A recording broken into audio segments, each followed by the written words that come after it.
Our funeral home today is Good Samaritan Funeral Home out of Shreveport, Louisiana, noted for its remarkable service, prestigious element, and elite casket bearers. Good Samaritan is a friend of the grim observer.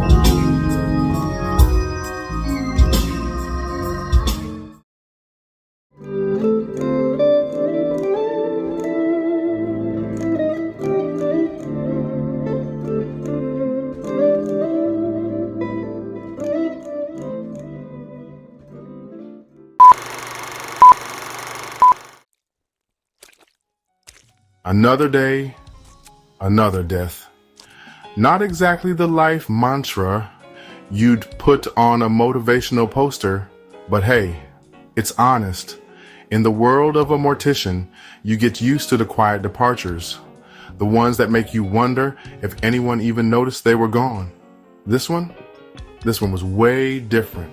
Mr. Johnson, bless his heart, a sweet old man, always smelled faintly of peppermint, a pipe, and old books.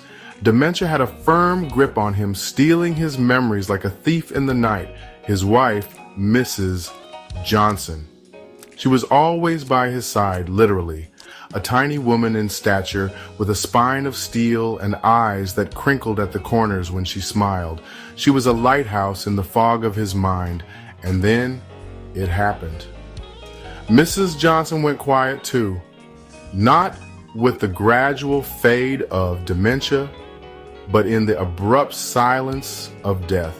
She was sitting on the couch, I was told by law enforcement, for at least a month. Let me repeat myself. It was a month before anyone realized Mr. Johnson was living with a ghost. All lights were off inside the home.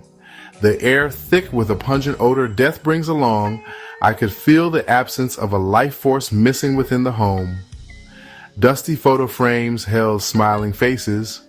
Frozen in moments, Mr. Johnson no longer remembered. He sat in his armchair, almost unaware of our presence, as he sat with a photo album in his lap.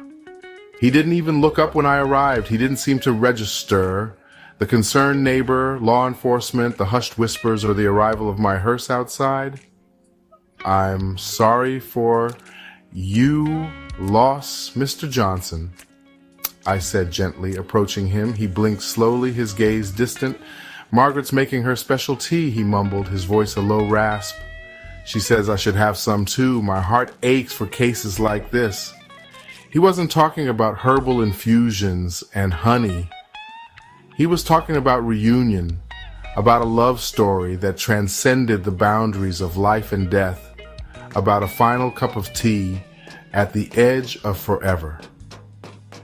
He looked up at me then, a flicker of confusion in his cloudy eyes. Are you here for the meeting? He asked. Margaret says it's important. There's a strange intimacy to death.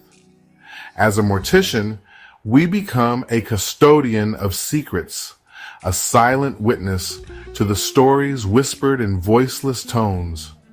You learn to navigate the land of grief, to offer solace in the face of the unimaginable. But this death felt different. This wasn't just about the logistics of death, the polished casket, the somber procession. This was about love's stubborn refusal to let go, even when the mind had already forgotten. The humor, the dark humor that usually kept me afloat in this river of sorrow, felt inappropriate here. This wasn't a punchline. It was a love letter written on the last page in a book of a life well lived. I took Mrs. Johnson away that day, her presence still lingering in the air, in the worn indent on the couch, in the very faint scent of her lavender perfume. Mr. Johnson never quite understood where she went, or maybe he did. Sometimes, when the silence of the funeral home settles around me, I think about Mr. Johnson, bless his heart. I think about the love that echoed in his dementia-fogged mind, a love story that death couldn't quite erase. It's a reminder of life's fragility, of how quickly time slips away from us. It's a reminder to cherish the moments each day, to say the words left unsaid, to check in on the ones you love, not just in body, but in mind and spirit. The Johnsons had one daughter, 100 miles away, and never checked on them. I say again, check on your people. Don't let more than 2 days pass not doing so. This also allows others to know that you're okay too. In the end, the lesson learned was love, it seems, is the only echo that remains beside a memory.